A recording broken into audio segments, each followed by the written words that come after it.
Question 1, what is the output of following code. इसमें integer a दिया हुआ है 15 और फ्लोट दिया हुआ है एस 5.5 और प्रिंट क्या करना है हम लोगों ने परसेंटेज एफ यानी फ्लोटिंग नंबर डेसिमल नंबर करना है। तो ए डिवाइडेड बाय एस हम लोग करेंगे कैलकुलेटर की मदद से।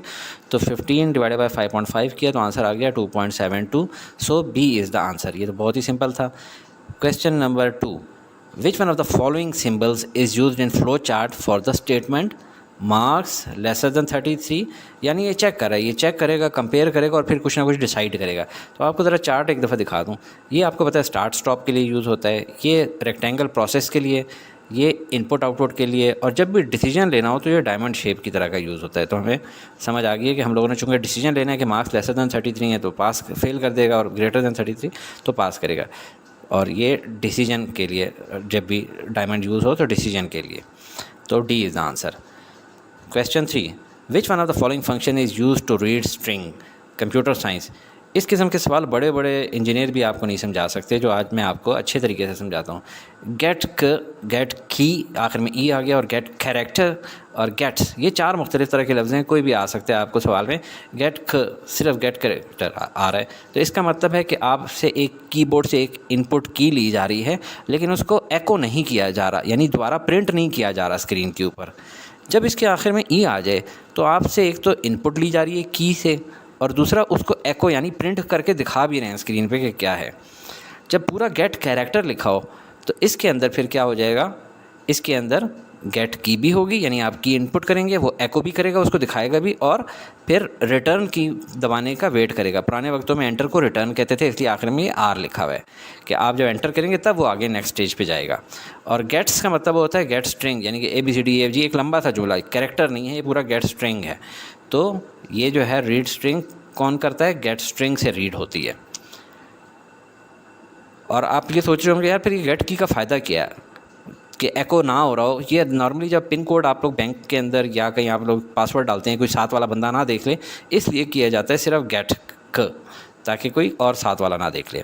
Question number 4, which statement is equivalent to J is equal to J plus ए।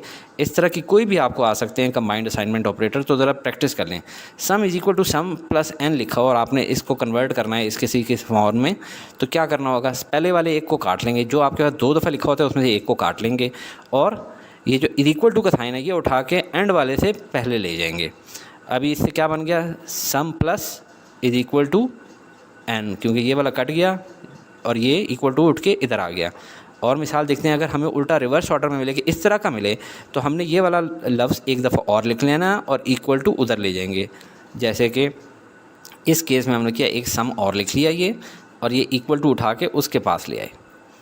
यही देख लें, A divided by is equal to B का हो जाएगा A is equal to A divided by B. इसी तरह A remainder is equal to B का हो जाएगा A is equal to A remainder B. तो हमारे केस में आप देखें पहला ही आंसर है A. Question 5, which escape sequence can be use to insert a tab in C language.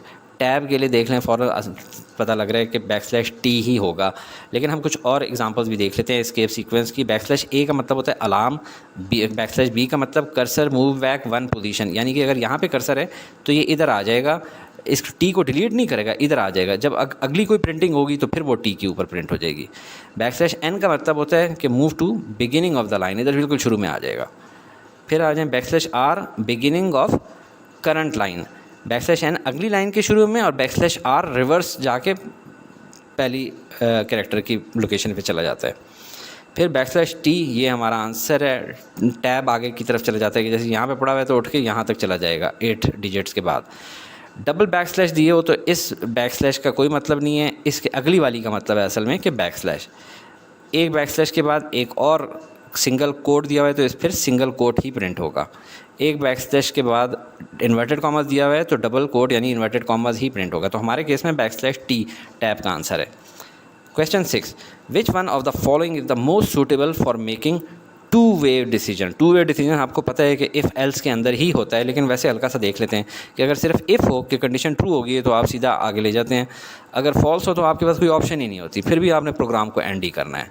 तो इफ़ एल्स स्टेटमेंट ही होती है कि अगर इफ़ ट्रू हो जाए तो ये काम करो, अगर फॉल्स हो जाए तो ये काम करो, यानी कि 2 वे डिसीजन होना है।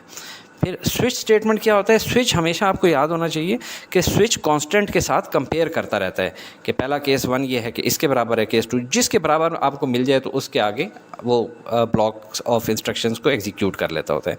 और नेस्टेड इफ़ ये होता है कि एक इफ़ स्टेटमेंट है, अगर ट्रू होगी तो उसके आगे एक और इफ़ स्टेटमेंट है, फिर उसके आगे एक और इफ़ स्टेटमेंट। तो हमारा आंसर तो चूँकि 2 वे डिसीजन है, इफ़ एल्स स्टेटमेंट ही होगा।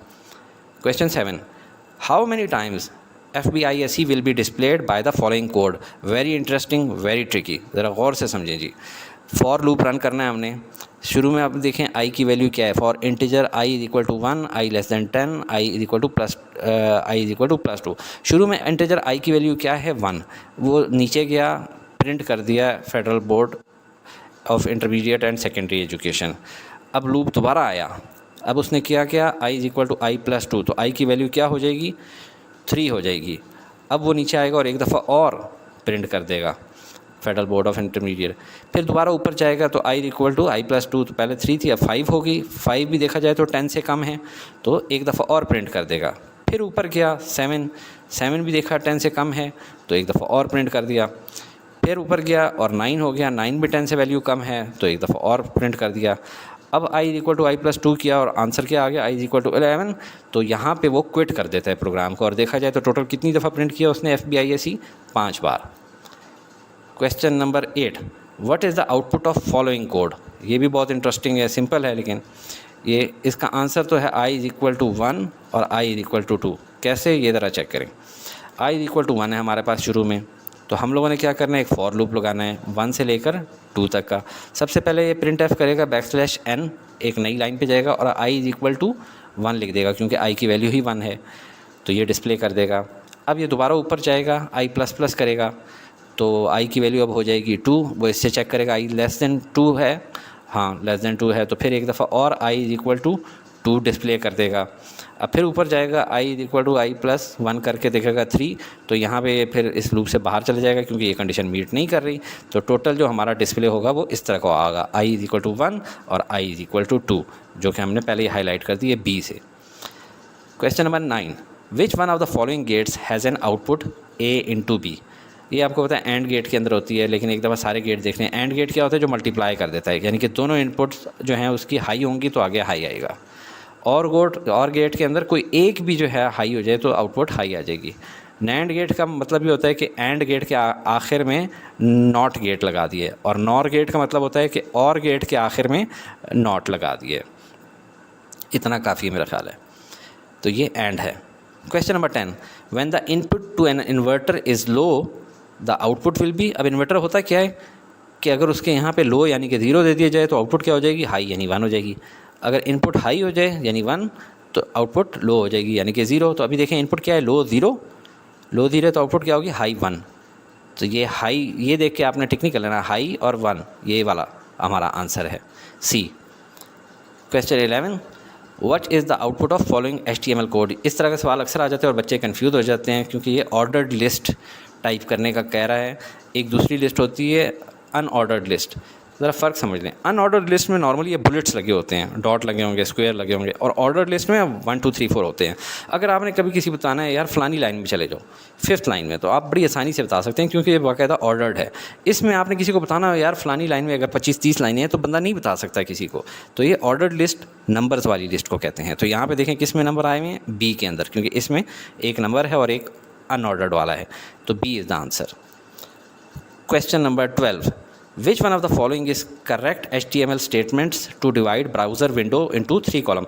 बुक में ये कराया तो नहीं गया, लेकिन इसको इस तरीके से देखें कि फ्रेम के जो है ना डिफरेंट सेट्स बनाते होते हैं हम लोग। एक सेट बन गया, दूसरा, तीसरा, बाकायदा सेट बन जाता है एक पूरा जो है ना 4 फ्रेम्स का। अब यानी कि सेट बनने हैं तो ज़ाहिर बात है इसकी नाम के अंदर फ्रेम सेट आना चाहिए। ये दो तो कट हो गए, क्रॉस हो गए, अब इन दो के अंदर आना चाहिए। अब इन दो में देखते ही हमें पता लग रहा है कि यार ये देखें इसके अंदर कोई चीज़ मिसिंग है, इज़ इक्वल टू का साइन नहीं है। इज़ इक्वल टू तो होना है, हमने किसी चीज़ के इक्वल करना होता है, तो ये बी वाला ही आंसर होगा। लेकिन देखें, हाँ यहाँ पे देखें frame set kernel is equal to, ठीक है, frame set kernels is equal to columns is equal to, तो ये बी है। तो question number 1, which symbol is use to obtain the total marks from the values given by users in the flow chart development? ये थोड़ा सा tricky करके उसने दिया है। ये आप देखें कि to obtain the total marks from the values given by the user, यानी कि वैल्यूज़ तो यूज़र दे चुका है इनपुट आउटपुट में, और अब आपने ऑब्टेन करना है, यानी कि अब आप लोगों ने क्या करना होगा, प्रोसेस लगाना है, अब आपने कुछ उसमें से सोल्यूशन निकालना है। तो ये हमारा रेक्टेंगल इसकी शेप है। इसके अलावा देखें स्टार्ट स्टॉप के लिए आप लोगों का ये वाला शेप होती है, डिसीजन मेकिंग के लिए डायमंड होती है। ठीक है, तो चलें question number 2, which one of the following problem solving stage refers to dividing the solution into steps and arranging in order to solve the problem. ये तो बाकायदा जो है हमें प्लानिंग मालूम हो रही है, ज़रा चेक कर लेते हैं। डिफाइनिंग द प्रॉब्लम क्या होता है कि केयरफुली रीड करें प्रॉब्लम को to understand what it tells. Analysing the problem क्या होता है, to collect the information. Planning the solution क्या होता है, ये क्रिएटिव स्टेज होती है, और यही हमारा आंसर है, जिसमें डिवाइड करते हैं सोल्यूशन को स्टेप्स में और अरेंज करते हैं प्रॉपर ऑर्डर में। और कैंडिडेट सोल्यूशन ऑफ प्रॉब्लम क्या होता है, ऑल पॉसिबल सोल्यूशन जो आपके पास मौजूद हों वो कैंडिडेट सोल्यूशन हैं। और सेलेक्ट बेस्ट सोल्यूशन, ये किस पे बेस करता है, स्पीड, कॉस्ट और कम्प्लेक्सिटी पे। ये एक अलग ऑब्जेक्टिव आ सकता है आपका। तो इन पांचों में से कोई भी डेफिनेशन आप लोगों को मिस नहीं करनी चाहिए, क्योंकि कोई भी आपके आ सकती है। फिलहाल हमारा प्लानिंग आंसर है।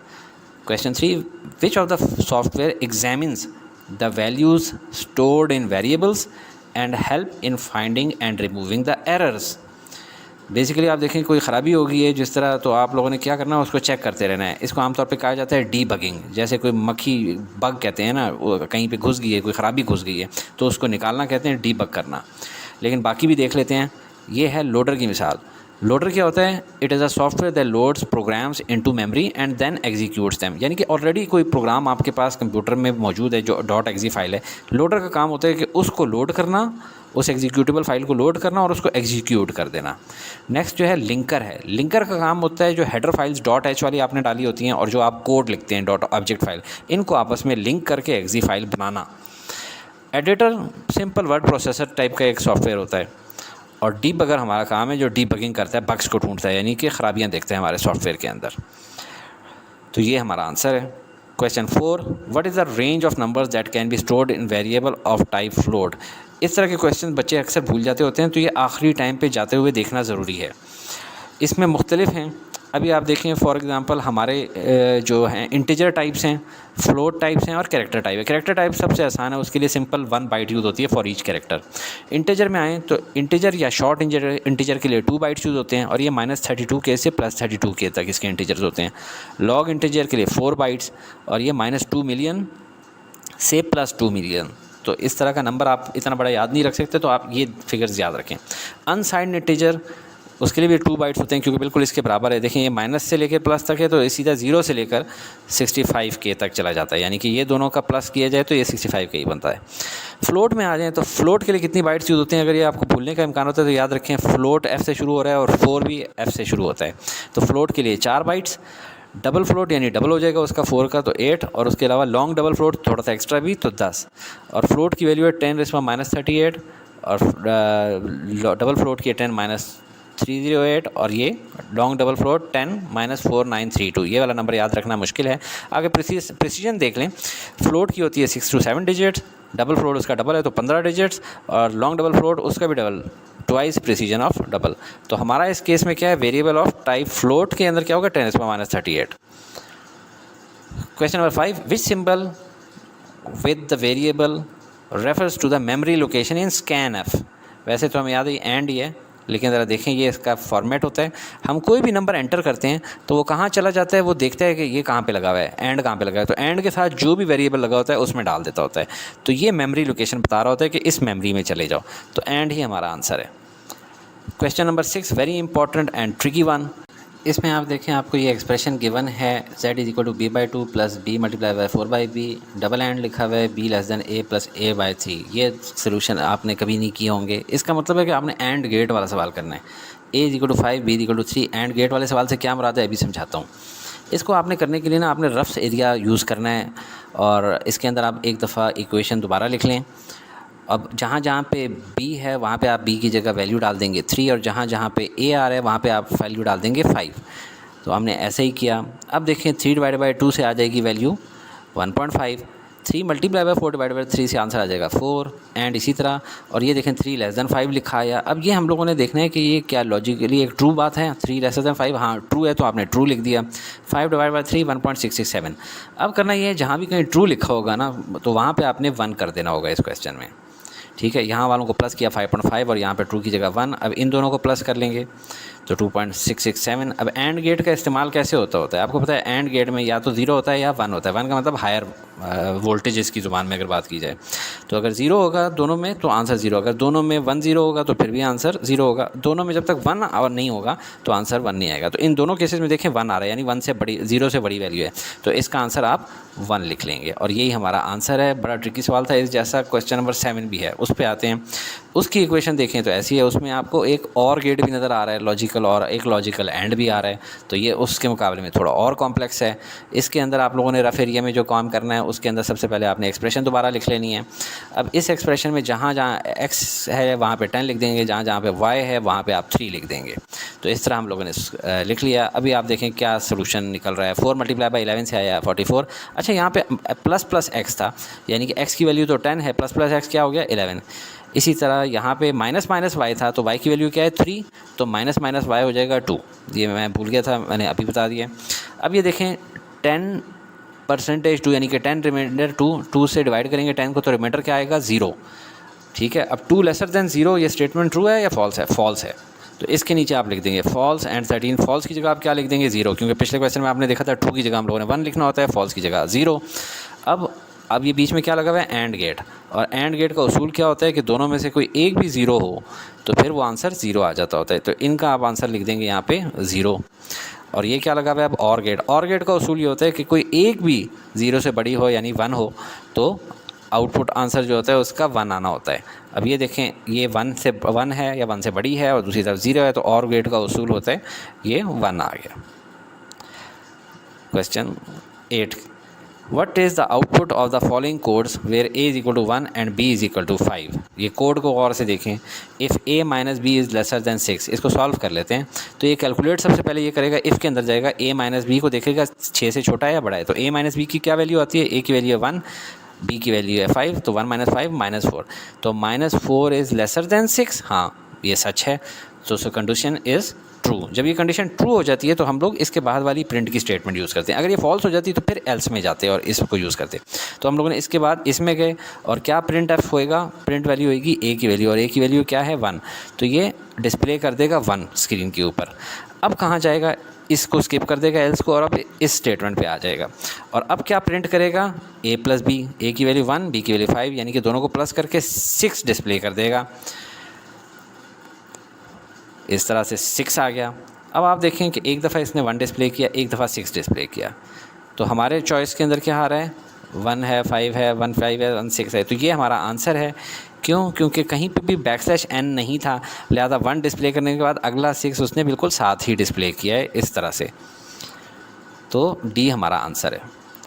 Question 9, which one of the following is valid statement for loop.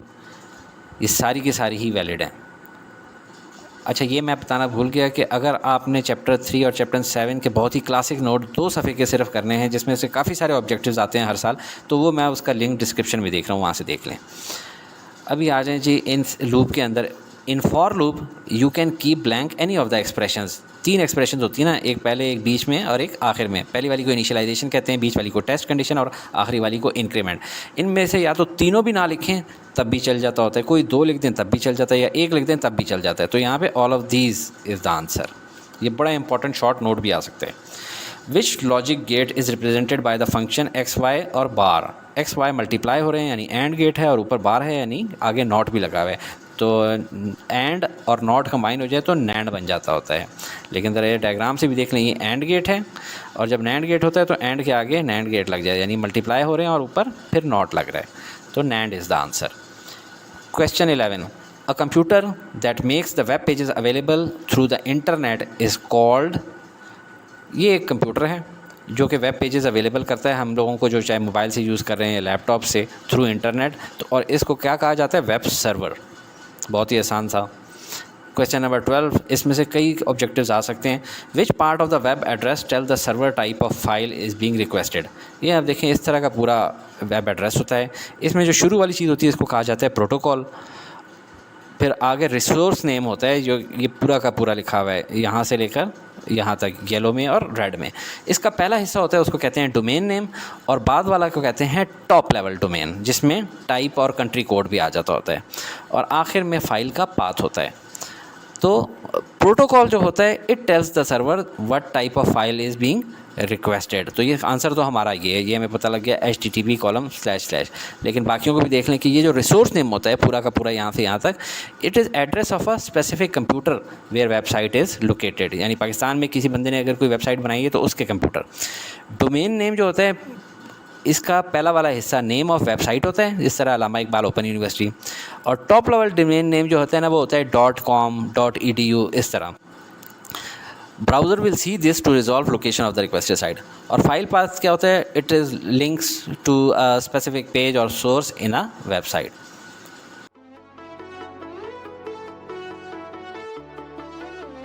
Study with me, a learning experience.